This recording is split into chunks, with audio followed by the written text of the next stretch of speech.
Bom, começou.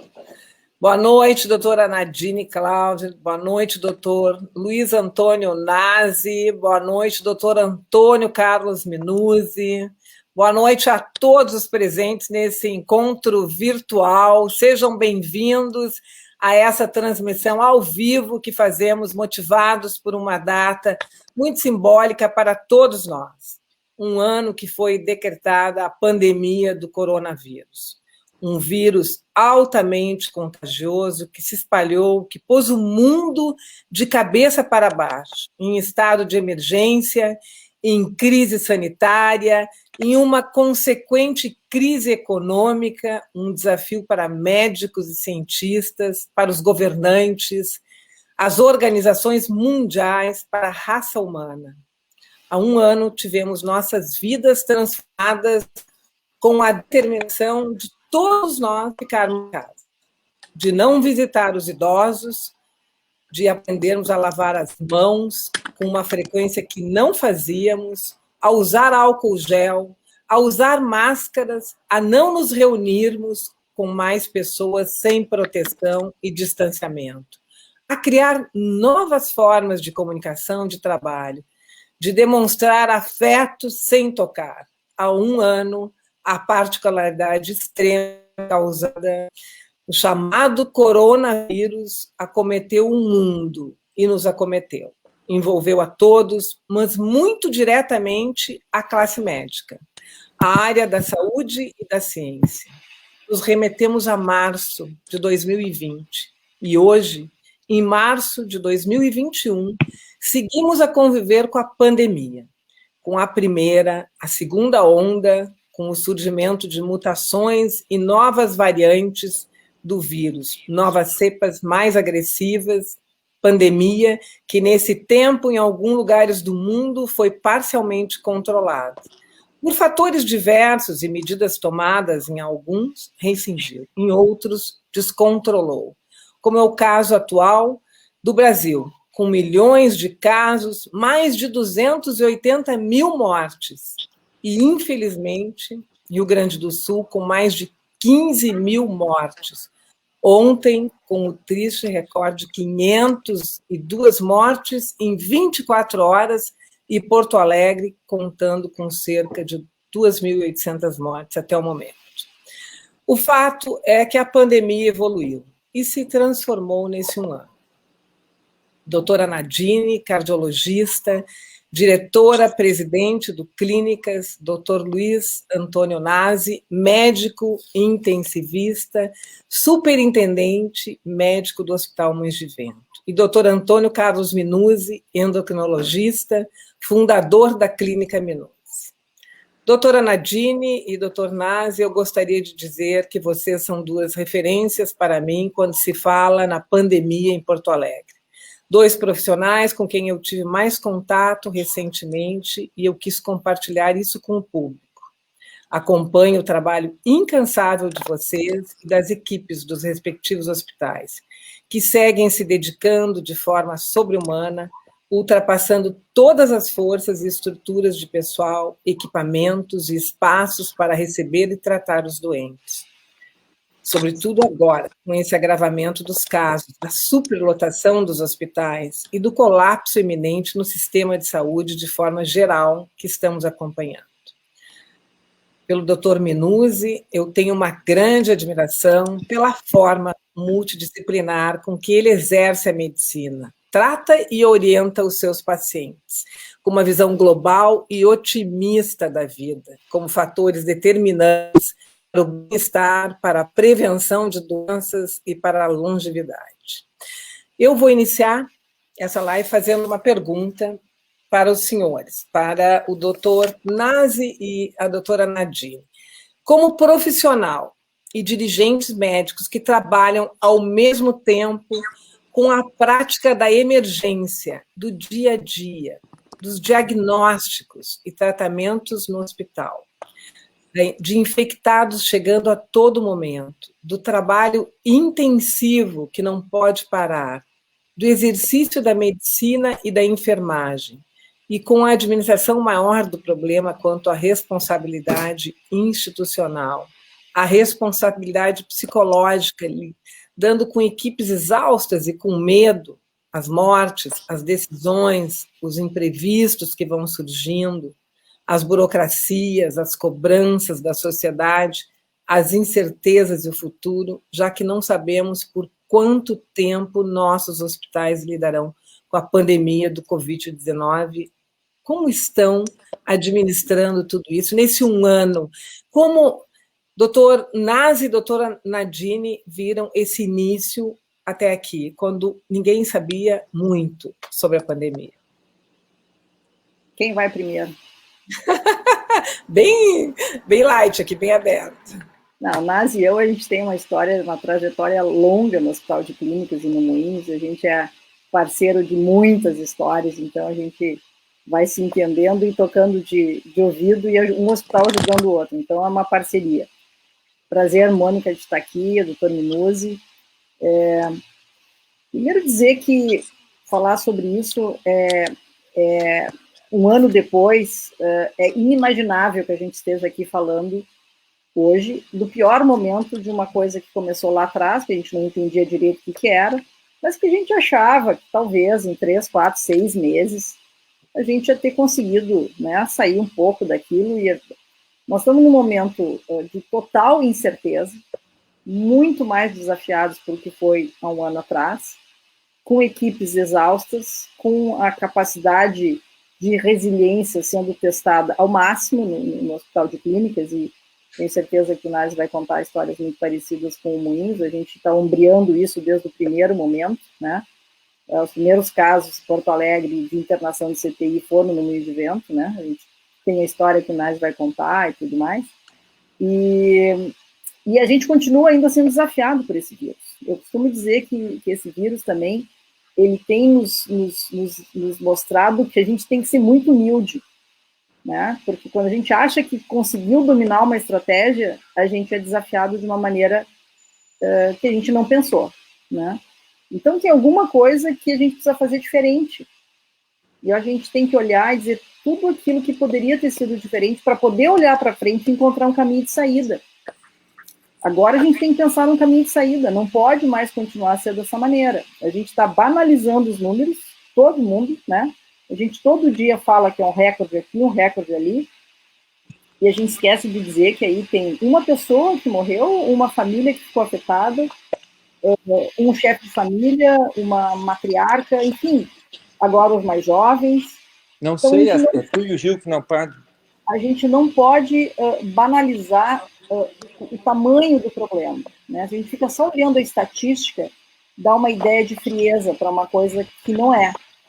E é uma coisa que vai depender muito de nós todos, como sociedade, e aí a sociedade médica, todos os demais setores da economia, a área de ensino, todos nós temos que pensar em ter uma mensagem única para que o país deixe de ser o que é hoje, que é o pária internacional dessa pandemia um ano depois, né? O Brasil está se tornando uma ameaça à saúde global, né, do planeta, né? Isso não sou eu que estou dizendo, é só ver as declarações da OMS a respeito disso, e a gente tem uma responsabilidade enorme enquanto país de tentar encaixar alguma saída para essa situação.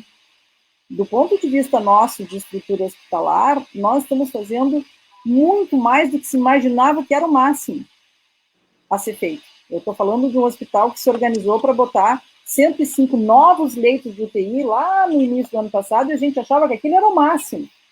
Bom, nós já estamos agora com 140 novos leitos só de terapia intensiva, só para Covid. Fora os 30 ou tantos que estão na emergência, com ventilação mecânica, que é como se fosse uma emergência. E aí os números não param de mexer, né? E aí, claro, vem taxa de mortalidade aumentando, vem postos de saúde superlotados, vem UPAs superlotados, vem atraso para as pessoas conseguirem chegar na cidade, dentro das UTIs da cidade.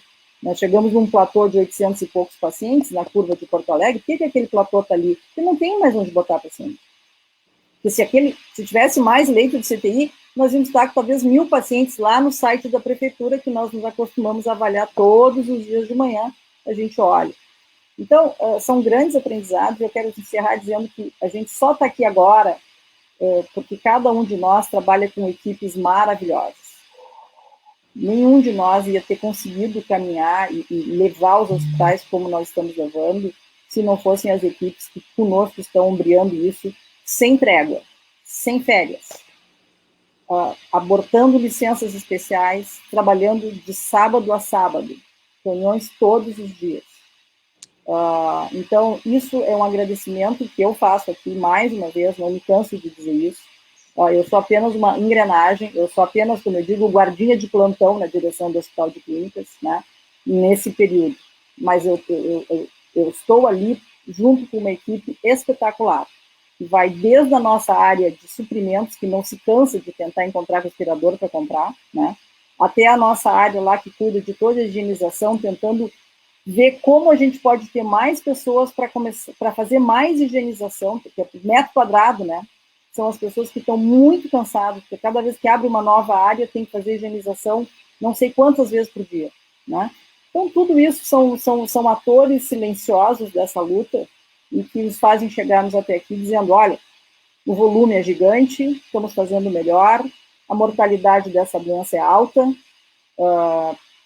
certamente aqui no Sul nós vamos ter, ainda acho que nós vamos ter em relação ao resto do Brasil, uma mortalidade um pouco menor do que o resto do Brasil. Os dados mostram que a mortalidade no Brasil da Covid é muito superior à mortalidade do mundo inteiro, né? Já tem dados publicados em relação a isso, mas eu acredito que no Sul a gente ainda vai ter um desempenho um pouco melhor, porque nós temos equipes muito treinadas, apesar do cansaço. Acho que o pessoal está entregando uma qualidade fora de série, e os números com o tempo vão mostrar, né, qual vai ser a nossa taxa de mortalidade na Covid, comparativamente a outros grandes centros. Mais uma vez, obrigada pela oportunidade, para mim sempre um prazer, embora junto com um gosto amargo, né, porque eu me sinto todo dia um pouco derrotada por esse vírus, né, todo dia a gente acha que ia fazer certo e a gente perdeu, né, a gente conhece mais pessoas doentes, mais pessoas que morrem, mais pessoas jovens, mas enfim, a gente está aqui, né, resilientes, né, vamos lá.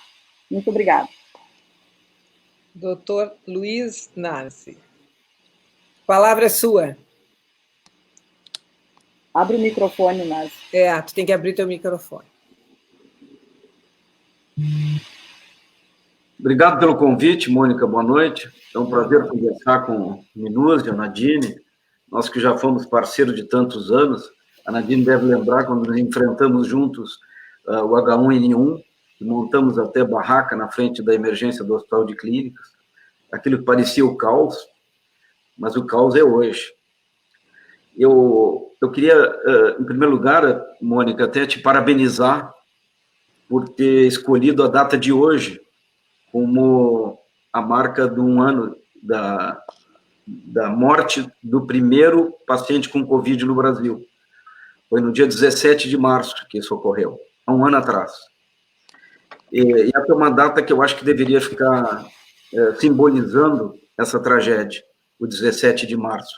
Porque ontem nós tivemos praticamente o dia de maior número de mortes no Brasil, mais de 2.800 óbitos num dia só. Para vocês terem uma dimensão do que é esse problema, vocês sabem quantas pessoas morreram no 11 de setembro? 2.900. Ou seja, nós temos um 11 de setembro por dia, praticamente na última semana, dos últimos 10 dias. Vocês imaginam como era Nova York quando houve o acidente terrorista, como ficaram os hospitais, as ruas superlotadas, sem condições de atender as pessoas que chegavam toda hora com as ambulâncias? É isso que nós vivemos um 11 de setembro. Porque tem gente que ainda não acredita que esse negócio existe. Tem gente que ainda pergunta, mas é tudo isso mesmo? Nós que estamos na retaguarda, eu acho que temos obrigação de dizer que estamos vivendo uma situação, ela chega a ser mais do que alarmante. Ela chama por um clamor nacional de união de todos os segmentos da sociedade. Eu cheguei a dizer que nós estávamos precisando criar um Estado maior no Brasil, liderado por duas pessoas, o ministro da Saúde e o ministro da Fazenda. Só eles podem resolver o nosso problema, que são ambos muito sérios no Brasil. Como se esse número não bastasse, alarmista, do 11 de setembro, vocês acreditem que a Covid já matou mais do que a AIDS nos seus 20 anos de apogeu da doença, dos anos 80 aos anos 2000, morreram 130 e poucas mil pessoas por AIDS. Nós temos o dobro disso. Essa é a dimensão do nosso problema. Então, é preciso que se crie uma consciência nacional e que nós, como gestores desse sistema de retaguarda estrangulado, pedindo, por favor, arrumem essa sociedade, consigam trazer a esperança para as pessoas e a consciência. E esse problema econômico ele é tão sério quanto o problema de saúde. Eu tenho um desejo muito grande que o nosso representante da Sociedade de Cardiologia consiga liderar esse processo e que ele consiga, porque nós precisamos de líderes, nós precisamos de pessoas de bom senso, tranquilas, atualizadas, que saibam da realidade que a gente vive, porque cada reunião que nós temos, cada dia aqui, um dia falta respirador, no outro dia a ameaça de faltar o oxigênio, no outro dia é a ameaça de faltar insumos e medicamentos, no outro falta material, no outro falta gente, não temos mais como suportar uma demanda tão grande de pacientes tão críticos. Então, eu queria, basicamente, em rápidas palavras, trazer esse sentimento, né, de gravidade dessa situação, sem querer ser alarmista, mas conscientizar a população de que nós temos uma catástrofe diária. E ela, efetivamente, ela também vem se transformando numa catástrofe econômica.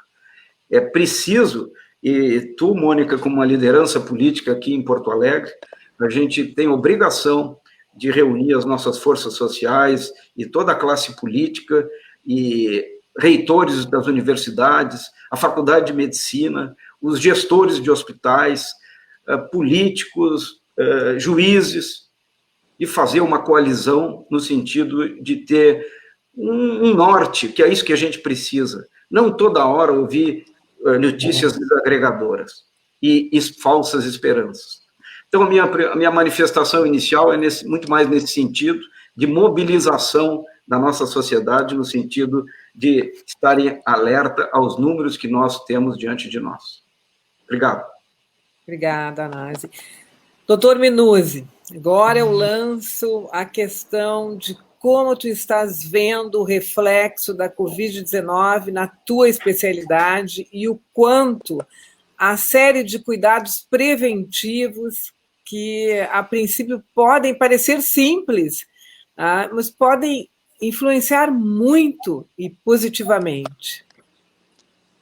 Bom, Mônica, em primeiro lugar, queria te agradecer pelo convite, né? Para mim é uma grande satisfação estar participando dessa live junto com essas duas feras, aí, a doutora Nadine e o doutor Nasi, que toda a classe médica gaúcha e brasileira tem que cumprimentar pelo desempenho que eles estão tendo frente às instituições que eles estão. E realmente, hoje, quem está eu tenho um filho, meu filho mais moço, ele 2 vezes por semana ele está na UTI lá do Ernesto Dornelles, do Covid, então eu sei bem o que está sendo isso, o estresse, o desgaste e tudo mais, e realmente é um momento de grande tensão, não só para o Brasil, como no mundo.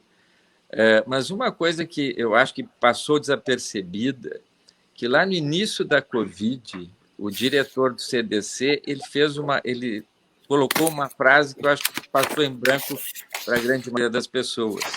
Ele alertava o seguinte, que 75% da população americana, vejam o número, 75% da população de uma potência mundial era de alto risco de desenvolver doenças graves ou até óbito em função do Covid. Por quê? Porque esse 75% é uma massa de pessoas americanas obesas, cardiopatas, diabéticos, pessoas com doenças pulmonares crônicas, pessoas sedentárias e também pessoas com câncer. Então, essa massa de 75% de pessoas nos Estados Unidos, com essas doenças crônicas, elas são realmente pacientes de alto risco. E aqui no Brasil, se a gente avaliar, a gente tem uma massa com esse tipo de pacientes que carregam essas patologias, também uma incidência muito alta. Então, eu acho que a pandemia alertou para alguns fatores muito importantes. Em primeiro lugar, o mundo não estava preparado para isso. Faltava máscara, vocês lembram no início? Quer dizer, faltou tudo, né? Então, o que mostrou uma realidade assim, o mundo investe pouco em prevenção e o mundo investe pouco em saúde, não é? E tudo isso passa por educação. Eu acho que esse é o grande problema do Brasil hoje. Quer dizer, falta mais investimento na educação, falta mais investimento na saúde. Então, o que nós estamos passando hoje nada mais é do que o reflexo, não só do atual governo, mas de toda uma política que há anos vem acontecendo no nosso país. Então, eu sempre trabalhei em prevenção, eu acredito muito na prevenção, e até eu tenho um dado muito feliz, não é? Mais de 200 pacientes que eu trato tiveram Covid, não é? E, felizmente, nenhum foi entubado, alguns foram hospitalizados, o NAS, inclusive, acompanhou alguns casos lá no Moinhos, e, felizmente, até agora, nenhum óbito. E acho que a razão disso é porque eu trabalho muito em cima de alguns pilares, né? A obrigatoriedade de uma atividade física, eu sou partidário do exercício físico diário, né? Luto muito para que os pacientes sejam adeptos de uma nutrição saudável, não é? Sou muito a favor também de esportes, principalmente esportes ao ar livre, em contato com o sol e todas as repercussões que o sol tem sobre neurotransmissores, vitamina D e a nossa imunidade. Justamente aí que eu quero entrar, doutor Minuzzi, essa necessidade de tomar sol, de manter os níveis de vitamina D, de se exercitar, de buscar uma boa alimentação, o equilíbrio emocional, controlar a ansiedade, o pânico, ser positivo e manter o bom humor dentro do possível. É verdade que o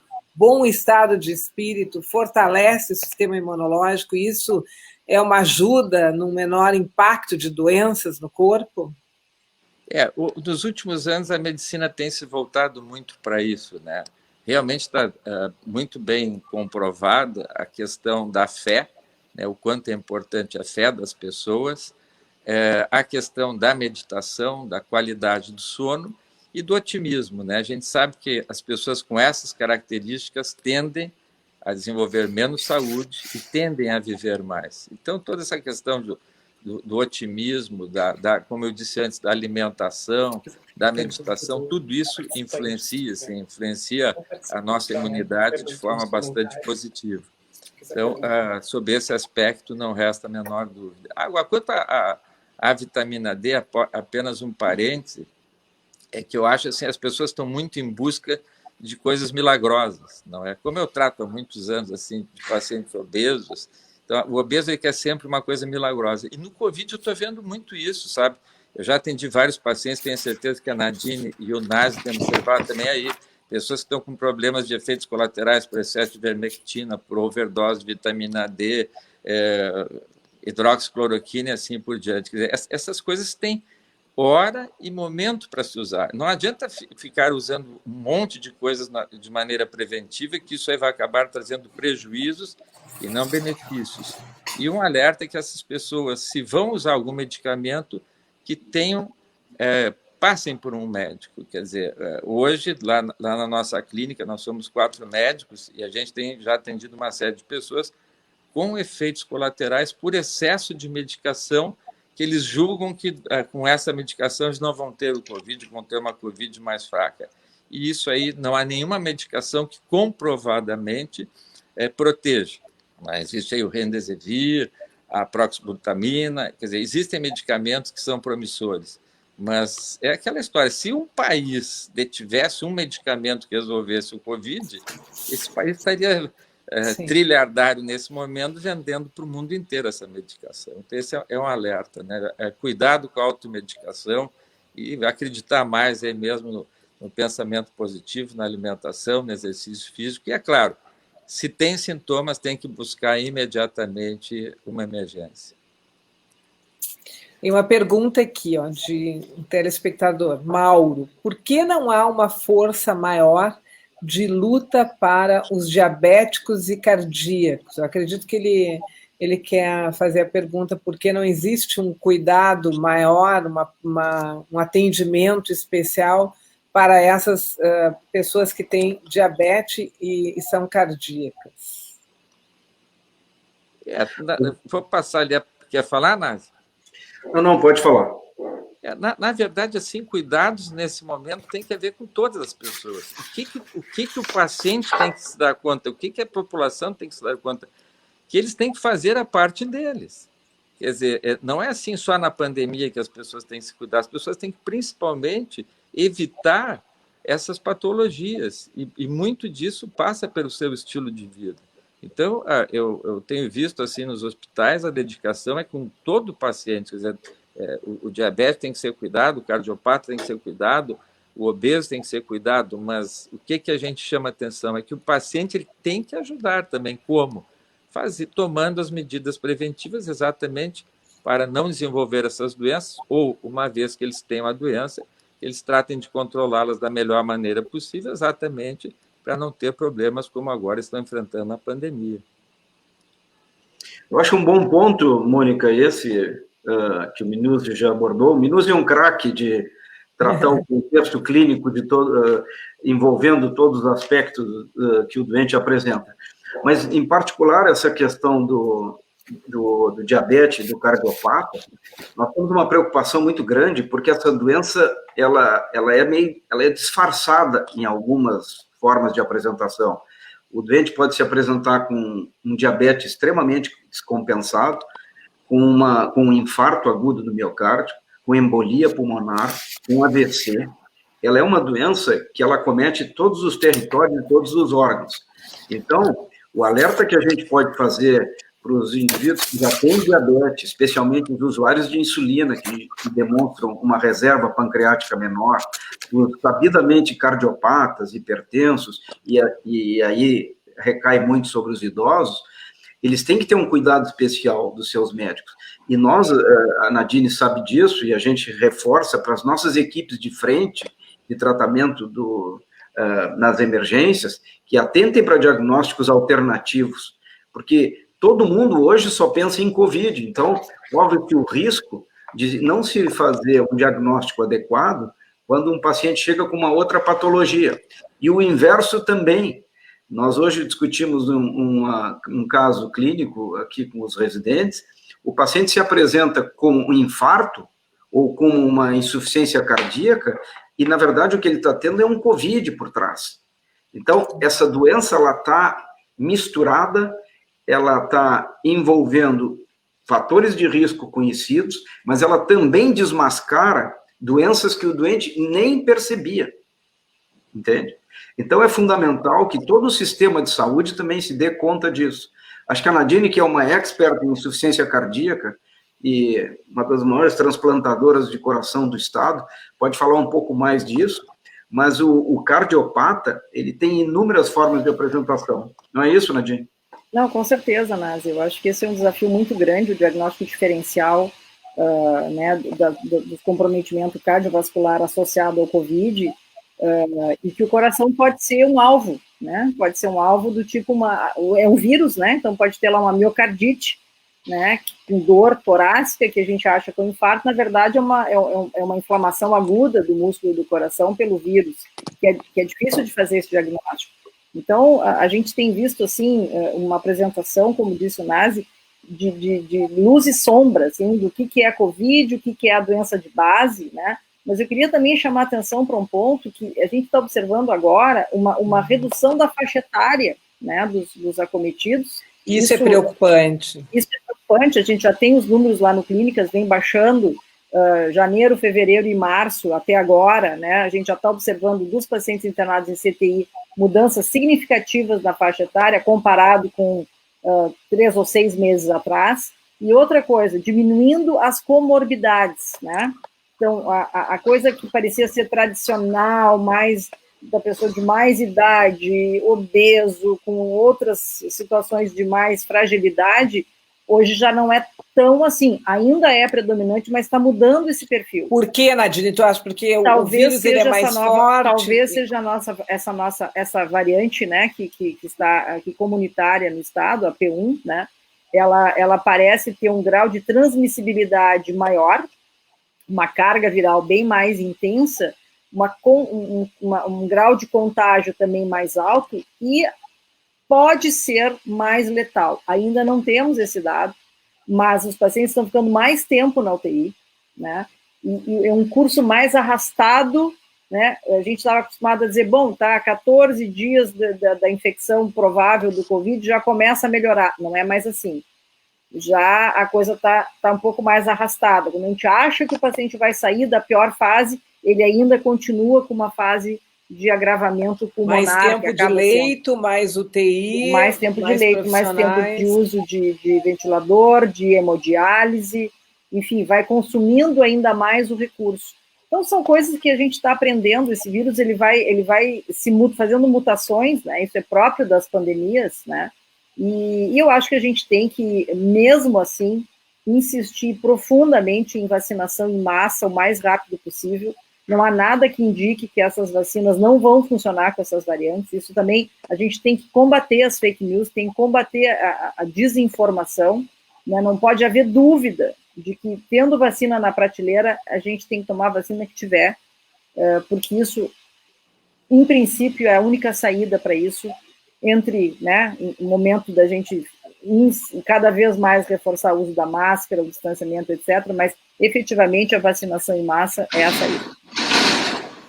Uma questão também que eu gostaria de levantar, nós estamos atualmente com duas situações diferentes dentro da evolução da pandemia, ao mesmo tempo em que a pesquisa e a feitura das vacinas, que representam um grande e inédito empenho na indústria farmacêutica mundial, andou até, a gente pode dizer, de forma rápida devido à gravidade da situação. As vacinas chegam no Brasil aqui a conta-gotas. Até o momento, né? A gente pode dizer que, pela observação aí, faço como jornalista que acompanha tudo, eu acho que elas chegam a conta-gotas. Por isso, por aquele motivo, quando o nível dos contágios, internações está elevadíssimo, e é aí que eu me preocupo. Não lhe dá a impressão de que nós entenderemos por muito mais tempo os dois aspectos e que podemos não vencer essa corrida tão cedo com um vírus mais forte, né? Até letal, mais contagioso, mas com as vacinas a conta-gotas no Brasil. Isso não é preocupante de alguma maneira? Nós não teríamos que atuar de uma forma a vacinar em massa a população? Aqui fala uma leiga, mas uma observadora, e também eu gostaria que os senhores deixassem a sua opinião sobre as vacinas. Elas são hoje a forma mais eficiente de diminuir a dimensão da pandemia? Bom, eu acho que essa é uma questão crucial que nós temos a obrigação de esclarecer à população. Eu hoje ouvi a diretora da área científica da AstraZeneca falando sobre os efeitos colaterais que surgiram recentemente em relação às embolias e tromboses e tal. E ela disse que esses efeitos colaterais ocorreram principalmente no grupo controle e que foram absolutamente dentro do esperado. Então, não há motivo para nós não nos vacinarmos com a vacina da Coronavac. Primeira coisa que eu acho que é importante a Coronavac não, a de Oxford. É fundamental que a gente entenda que todas as vacinas até agora, nenhuma mostrou eventos adversos significativos em proporções que justifiquem a suspensão das vacinas. Isso é importante porque tem muita gente com medo agora de fazer a vacina A, B ou C. Eu acho que todas as vacinas devem ser feitas. É a única arma que nós temos. Não tem outra. À medida em que as pessoas vão sendo vacinadas, a gente vai poder conseguir começar a liberar toda a economia. Só tem uma maneira da economia voltar ao normal, é termos mais e mais, cada vez mais pessoas vacinadas. Isso é fundamental. E com relação especificamente à mutação, também não há nenhuma evidência de que as vacinas não funcionem. Nenhuma evidência. Isso é fundamental, porque nós estamos assim, a Nadine colocou muito bem, parece que nós estamos com uma outra doença, não é a mesma de 2020, é uma doença mais grave, é o mesmo agente, mas a mutação trouxe uma gravidade maior, aumento do tempo de internação, desapareceram-se os grupos de risco, aumentou o percentual de jovens, etc, etc. Então, é fundamental que a vacina continue sendo a grande arma. Não há na literatura, até agora, nenhuma evidência que contraindique qualquer uma das vacinas. O que não se pode é, no desespero, querer fazer todas as vacinas, como já tem gente assustadíssima querendo fazer todas as vacinas. Não, acho que tem que ter a ordenação adequada, mas nós temos que tirar a ideia de que essas vacinas têm efeitos colaterais. O benefício delas é infinitamente maior do que qualquer efeito colateral. E eu acho que, principalmente, a Coronavac e a vacina de Oxford foram testadas em brasileiros. Isso é muito importante. E aí uma notícia alentadora que eu ouvi hoje é de que tanto a Fiocruz como o Butantan estão importando a tecnologia de construir vacina. Isso é fundamental para o nosso parque tecnológico e biológico de geração das vacinas aqui dentro do Brasil. Nós vamos ter a tecnologia necessária para a produção de vacinas. Então, é muito provável que a vacinação cresça numa escala exponencial e que a gente possa reduzir essa nossa visão tão pessimista de que isso tudo vai se estender por muito tempo. Essa talvez seja uma esperança que a gente tenha, que o Brasil comece efetivamente a produzir vacina, que as questões políticas, ideológicas fiquem em quinto plano e que a gente consiga se focar na produção de vacinas, porque é a única arma que temos para abrir a economia. Bom, começo com o doutor Minuzzi. Como vocês se sentem hoje, após um ano de pandemia? Vocês se sentem as mesmas pessoas e os mesmos profissionais de março de 2020? O que mudou? Olha, Mônica, eu acho assim, eu digo que eu tô um pouco triste, viu? Porque eu acho que a pandemia teria que mostrar para a humanidade o quanto nós somos vulneráveis e o quanto há necessidade de união e amor. Tá? Eu acho que hoje o que deu para ver? As pessoas brigando por questões políticas e poder. E eu te digo sinceramente que não é só no Brasil, no mundo, o valor da saúde humana, o valor da pessoa humana é muito desprezado pelos políticos. Tá? E no Brasil, principalmente. Acho que as pessoas estão muito mais preocupadas em se elegerem nas próximas eleições do que propriamente preocupadas com a saúde da população brasileira. Eu acho um absurdo, por exemplo, um governador e um prefeito levar uma idosa para ser vacinada na base do Cristo Redentor com 300 repórteres, jornalistas na volta. Isso não é maneira de se vacinar, isso não é ético, isso não é correto, isso não é respeito à saúde humana.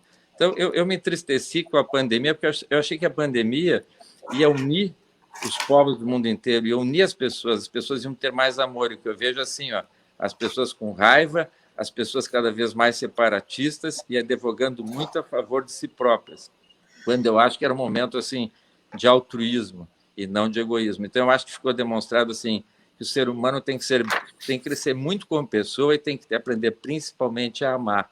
Eu acho que a pandemia demonstrou principalmente isso, como há desamor.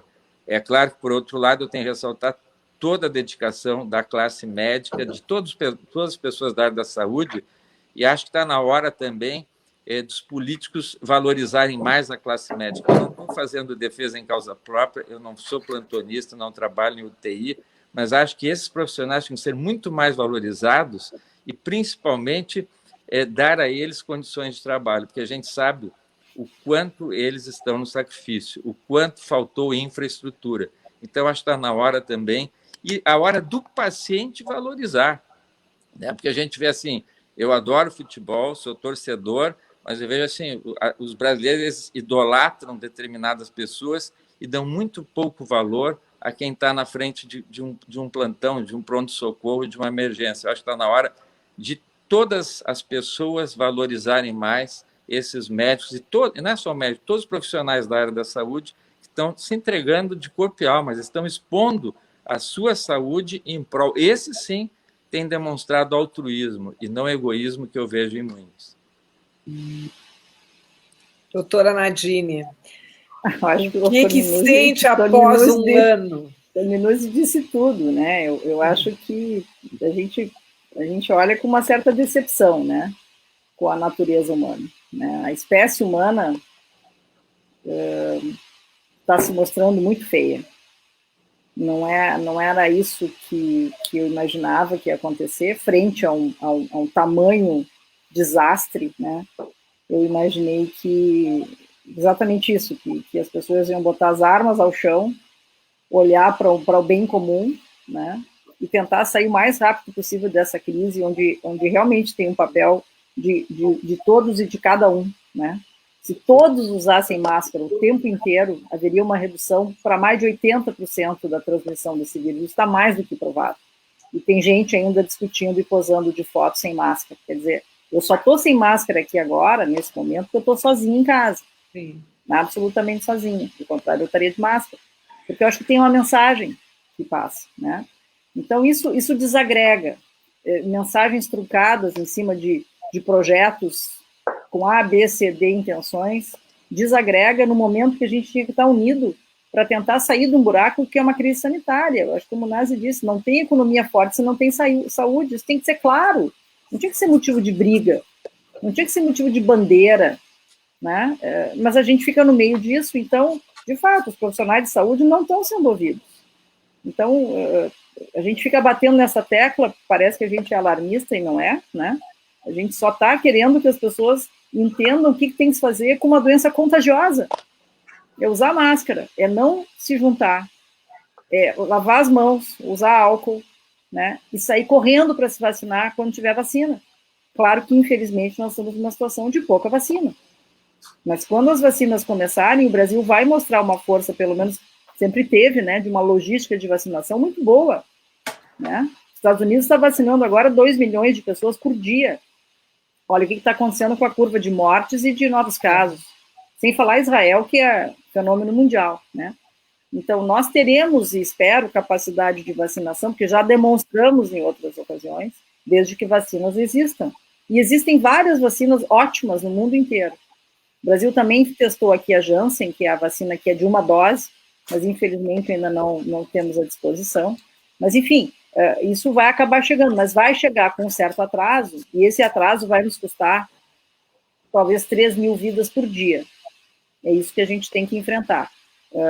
E é uma pena, é uma lástima, porque são famílias, né, o tecido da nossa sociedade vai sair muito fragilizado de tudo isso. O Brasil é um país bonito, alegre, né, se tornou amargo, se tornou dividido, entrou na polarização do mundo inteiro. Eu acho que a gente também tem que dizer, não é uma prerrogativa, não é uma exclusividade nossa, né? Se tornou uma bandeira de direita versus esquerda, meu Deus do céu, para sair de uma pandemia, é um negócio reducionista, impressionante, mas isso não é só daqui, né? A Europa está cheia disso, os Estados Unidos está cheio disso, e quem perde é a sociedade como um todo, porque as pessoas vão morrer enquanto não tiver vacina, enquanto a gente não tiver medidas de contenção, de distanciamento efetivas, né? Por um largo tempo, até que se reconstrua o tecido econômico, que fica muito fragilizado com o que está acontecendo. Doutor Nazi, como o senhor se sente hoje após um ano de pandemia? Se sente a mesma pessoa? O que mudou de março de 2020 agora, a março de 2021? O que mudou? Meu sono.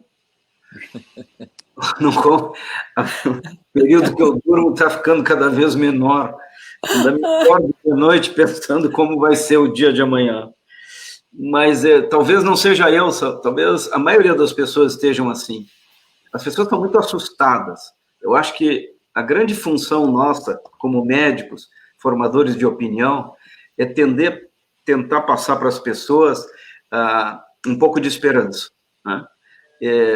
Porque a medicina não é a ciência, é a ciência aplicada. A ciência é uma ferramenta, e a medicina faz a ferramenta girar a máquina. Nós precisamos transmitir para as pessoas que há um norte, o norte da esperança. O Ariano Suassuna, eu sempre gosto de dizer, porque o Ariano Suassuna diz que o pessimista é um cara muito chato. O otimista é um babacão, assim, ele não sabe bem, ele é um grande desinformado. O melhor é a gente ser realista com esperança. Eu acho que nós temos que ter a esperança na saúde e nos nossos governantes. Eu desejo muito que as melhores cabeças do Brasil se unam em torno dos nossos ministros, em torno do nosso presidente, e possam convencer as pessoas a ter um norte. Não essa sensação de frustração e de confusão e de politização que se tornou essa epidemia. Então, eu gostaria de transmitir uma palavra de esperança. Eu acho que a esperança está na vacina, a esperança está em vacinar todo mundo muito rápido, a esperança está nos nossos colegas que estão ininterruptamente dedicando boa parte da sua vida ao nosso trabalho. A Nadine começou falando nisso, e eu preciso terminar dizendo isso, que se não fosse o time que nós temos, de médicos, a qualidade da medicina no Rio Grande do Sul, e a Nadine representa um dos hospitais mais importantes do Brasil, em termos de sistema único de saúde. Nós aqui representamos já o segundo hospital mais importante do Brasil. Nós temos obrigação de transmitir esperança, de tranquilidade, dizer que nós estamos constantemente estudando essa doença, nos atualizando, tendo o bom senso necessário para conduzir da melhor forma possível a doença, que é muito mais do que uma doença que acomete o indivíduo, mas ela também acomete a sociedade. Muito obrigado, Mônica. Olha, perguntas não param de chegar. A Thelma gostaria de saber por que as clínicas de vacinas privadas não podem investir na compra dessas vacinas. Porque não tem. Tá, ótimo. Objetivo, gostei. Tá. Outra questão. O Tobias pergunta: qual o benefício da pessoa vacinada? Bom, eu acho que o mais importante é que provavelmente ela vai ter sair contato na rua com o vírus e vai sobreviver. E outra coisa, todo mundo clama, né, para voltar à vida normal. A única maneira de voltar à vida normal é toda a população vacinada, quer dizer, vai ter benefícios sociais, vai ter benefícios econômicos, vai ter benefícios intelectuais, mentais, enfim. A vacina é a nossa saída. Não adianta ficar criando soluções mágicas, porque a única solução real é a vacinação. E realmente eu concordo com o Nazi e com a Nadine, a vacinação em massa. Com certeza, eu acho que o Brasil vai se destacar. A hora que a gente tiver as vacinas disponíveis, o Brasil acho que vai dar um salto, porque a nossa estrutura de vacinação é muito boa, né? Uma das melhores do mundo. Isso já é conhecido. As vacinas erradicaram a polio, erradicaram o sarampo, erradicaram a varicela, enfim, inúmeros exemplos na trajetória, né, de saúde mundial, foi através de vacinas, né? Não tem por que ser diferente agora, né? Ah, mas eu conheço alguém que se vacinou e que positivou para o Covid. É possível, né? É possível, mas os dados mostram que se alguém ficar doente do Covid tendo sido vacinado, muito provavelmente vai ser sintomas muito leves, né? E quase certamente essa pessoa não vai precisar ser internada, não vai ter formas graves, né? Mas sim, a pessoa vacinada pode ainda ser contaminante, talvez menos, mas pode. Por isso, o uso de máscara não vai ser abolido com a vacina, até que essa pandemia seja completamente domada. E somente com a vacinação em massa, que ela E somente com a vacinação tomada. em massa. Uma outra pergunta da Andréia: as vacinas cobrem as novas cepas? Eu acho que vamos repassar, que a gente comentou assim, tudo indica que sim, não há nenhuma evidência de que não, né? Então, tem muitos estudos olhando para isso, né? Olhando para várias vacinas, até agora, até onde a gente tem acompanhado, não tem nenhum estudo mostrando que a vacina XYZ não funciona para a variante A. As variantes que temos até hoje e outras variantes vão vir, mas existem, como acho que a Mônica mencionou no início, o progresso da área de desenvolvimento tecnológico com as vacinas para a Covid é um negócio inacreditável. Em menos de um ano do início da pandemia, né, a primeira dose de vacina foi aplicada no dia 11 de dezembro nos Estados Unidos, né? Agora, vejam que maravilha o que é o efeito dessa live. Eu acabo de receber aqui da PUC uma mensagem. Amanhã, na PUC-RS, vai iniciar a vacinação no nosso estacionamento do centro de eventos. Muito legal isso, né? A gente vê que as pessoas estão querendo se engajar, ajudar. Eu agora quero fazer uma pergunta, assim, bem diferente para os três. Como é que vocês... qual é o hobby? Qual é a forma de chegar de um hospital ou de atender pacientes, né, de um dia pesado, com notícias tristes, dificuldade, leitos, né, pessoas procurando por um leito no hospital, enfim, intubação. Como vocês fazem para desopilar, para conseguir descansar? Porque saiu do hospital, saiu da clínica, vai para casa, faz o quê? Caminha, vê futebol, toma um vinho. Quero saber esse lado aí, pessoal, de vocês, como é que vocês fazem? Bom, eu respondo por mim. Eu, há pouco tempo atrás, voltei a caminhar na rua. Durante muitos meses, eu nem fiz isso. E, há uns meses atrás, eu comecei a caminhar na rua, ou na orla, né? Ou aqui perto de onde eu moro, sempre de máscara. Eu gosto de sol, então chegou um momento que eu achava que estava faltando sol um pouco na minha vida, então é isso que eu faço. O resto é hospital e não tem muita variedade. Sinto saudades dos meus amigos, saudades. Que horas tu consegue caminhar, Nadine? Tu vai me desculpar, eu quero entender o teu horário, porque o dia inteiro... De noite. Hoje eu não fui porque a gente tinha esse compromisso, de noitezinha. Ou no fim de semana, hora do meio-dia, que eu gosto do sol, então esses dias lindos eu tenho procurado caminhar bem ao meio-dia. É isso, pelo menos é isso. Não tem muito mais coisa a fazer, e poucas horas de sono, né, Nazi? Muito pouco. Minuzzi, tu queres falar, Minuzzi, que tu estás num lugar privilegiado aí, muito mais do que nós aqui. Ele pode nos dizer o que a gente pode fazer melhor. Nós vamos tudo copiar o que o Minuzzi fizer. Vamos anotar o que ele vai dizer para nós aqui. Vamos ver se a gente dá uma melhorada. Minuzzi. Vou falar um pouquinho assim. Eu sempre dormi muito pouco. Tá? A minha média de horas de sono são 5 horas por dia.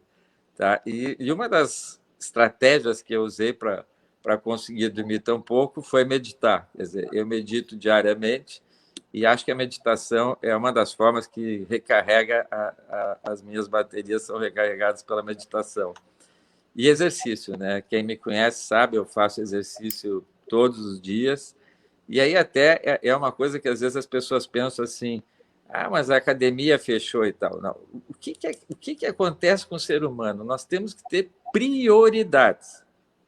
E o ser humano tem um grande defeito. O ser humano só valoriza algo quando ele está prestes a perder.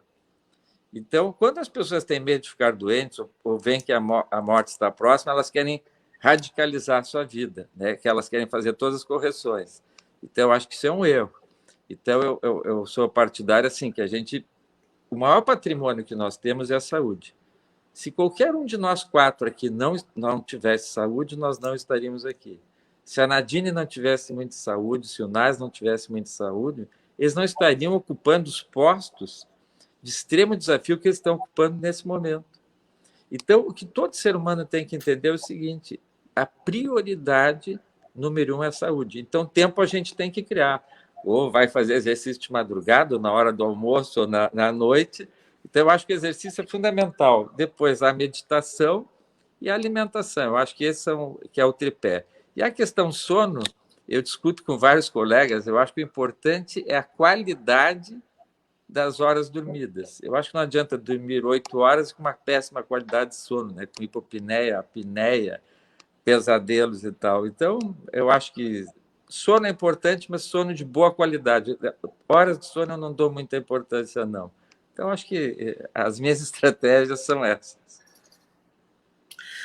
Bom, eu acho que vou na linha um pouco de vocês. Eu transformei um quarto na minha casa em academia, né? E eu faço ginástica à distância com o meu personal já há vários anos, e transformei um quarto em academia, e para mim me faz falta, assim, eu 2 a 3 vezes por semana faço sistematicamente exercício. Mas uma coisa que eu sinto falta muito é porque eu já tenho 2 filhos grandes que voaram, né? E eu sinto muita falta deles, então eu ligo para eles, né? Eu tenho um filho que mora nos Estados Unidos, que faz 2 anos e meio que eu não vejo, e eu ligo para eles para poder sentir um pouco do calor da família. Eu acho que família, nessa hora, é muito importante, a união, a confraternização, e que se possa diminuir também os atritos, né? Porque eu fiquei sabendo que tem muita separação aí. Mas, de qualquer maneira, eu acho que esporte, leitura, a leitura de alguma coisa que seja completamente fora da tua rotina, te ajuda. E isso tudo, a gente passa, eu acho que muita coisa nós vamos incorporar à nossa rotina, né? Que bom que as pessoas comecem a viver mais dessa forma, um pouco mais sadia, se cuidando mais. Porque essa mensagem dessa pandemia, eu acho que traz, por trás, uma mensagem de que a saúde é o nosso maior patrimônio. Não adianta ter dinheiro, não adianta orar por santo que for. O que precisa é a gente se cuidar. Eu acho que essa talvez seja a mensagem que eu, todos os dias, levo para casa. É muito importante essas mensagens, porque as pessoas estão aqui perguntando, mandando mensagens, como é que vocês administram esse período tão difícil.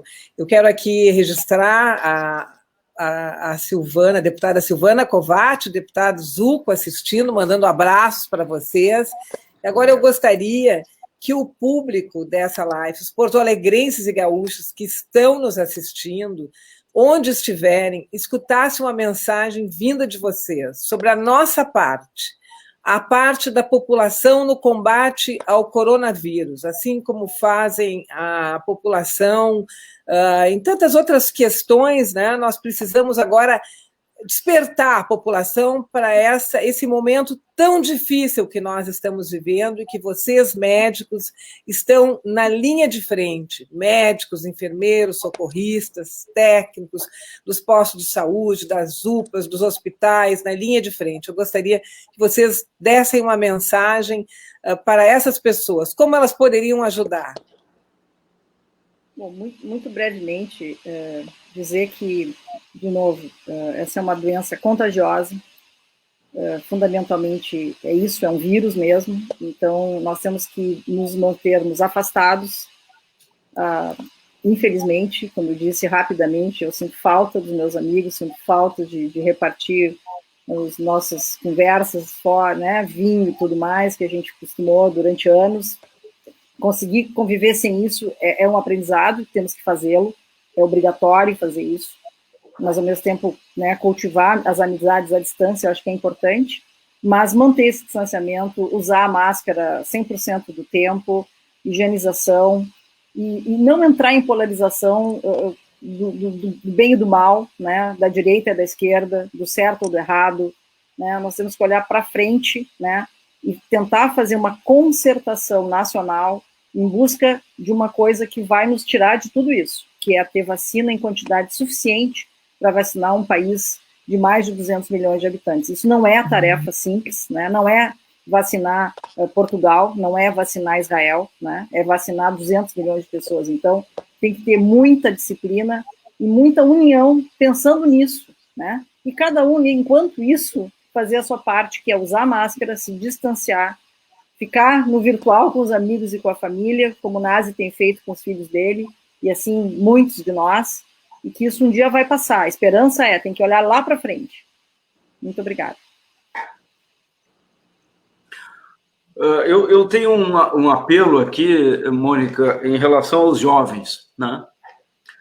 nós somos de uma geração, acho que eu, Minuzzi, a Nadine, também mais ou menos, que nós vivemos uma época em que a comunidade universitária ia para a rua fazer a revolução, mostrar a verdadeira face da nossa sociedade. Minuzzi deve te lembrar as passeatas que tinha, reivindicação. Os jovens hoje têm uma outra ferramenta muito mais potente, até porque hoje não dá para ir para a rua, né? Muito mais potente, que são as redes sociais. Eu acho que, Mônica, chamar a juventude para divulgar conhecimento, divulgar conceitos, bloquear as fake news, me parece ser uma atitude social da maior relevância, com a maior abrangência. Nós estamos trabalhando num projeto aqui agora, do jovem cuidar da sua família. Saber quem é que tem pressão alta dentro de casa, quem é que é diabético. Os jovens, esse jovem que eu estou falando, começa aos 10 anos, 15 anos, 20 anos. Deles assumirem a responsabilidade também dessa sociedade que nós estamos aí lutando para entregar a melhor possível para eles. Então, acho que a minha mensagem é um pouco de mobilização da nossa sociedade em cima dos jovens, que é a grande esperança desse país, que façam as transformações sociais e políticas necessárias para nós possamos ter dias melhores. Essa é a minha mensagem. Doutor Minuzzi. Eu acho que as mensagens da Nadine e do Nazi foram perfeitas, né? Muito pertinentes, e só para ratificar, né? Eu acho que realmente aí tem que haver cooperação, né? Muito respeito ao distanciamento. O que nós temos que entender? Que quanto mais cedo nós nos vacinarmos, e quanto mais máscara, como a Nadine e o Nazi salientaram, e quanto mais nós respeitarmos o atual momento de lockdown, mais cedo a vida voltará ao normal. Então, o que todos nós clamamos é o quê? Que é vida, que a saúde, que o social e que a economia normalize. Então, isso vai depender muito de nós. E como o Nazi colocou muito bem, vai depender muito do jovem. Porque, infelizmente, o que se viu ultimamente? Que os jovens saíram demais. Eles começaram a ir muito para a festa, muito para a aglomeração, e eu acredito que eles tenham sido os principais responsáveis por esse aumento. É claro que a cepa é mais contagiosa, é mais perigosa e assim por diante, mas eu acho que o jovem teve um papel importante nesse aumento da incidência do coronavírus, principalmente aqui no nosso estado. E acho que essa consciência os jovens têm que ter, quer dizer, festa você tem a vida inteira para fazer. E claro que quem evitar a festa agora, quem evitar a aglomeração, com certeza vai poder desfrutá-la do futuro. Porque o que os jovens têm que estar conscientes é o que a doutora Nadine disse. As UTIs agora, nós temos muita gente jovem.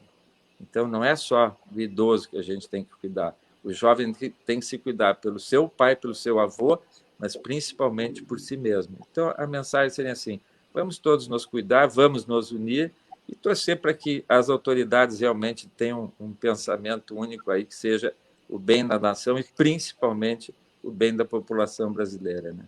Me despeço. Que as pessoas entendam, né, que o vírus, que a saúde não tem ideologia partidária, nem siglas políticas, e que com disciplina tudo prospera. Seria mais ou menos o que está na hora dos nossos governantes entender. Eu, doutora Nadine, doutor Minuzzi, doutor Nazi, foi uma honra falar com os senhores. Muito obrigada pelo tempo que despenderam para nós, mesmo em meio a mais uma semana repleta de trabalho, de tantos desafios, onde vocês seguem sem descanso, assim como todos os profissionais da saúde, na nobre e heróica missão de salvar vidas. A todos que participaram aqui conosco, um abraço, obrigada e se cuidam. Se cuidem, por favor. Muito obrigado a vocês. Obrigada. Um beijo. Um abraço. Bom para todos vocês. Obrigado aí pelos... Um abraço.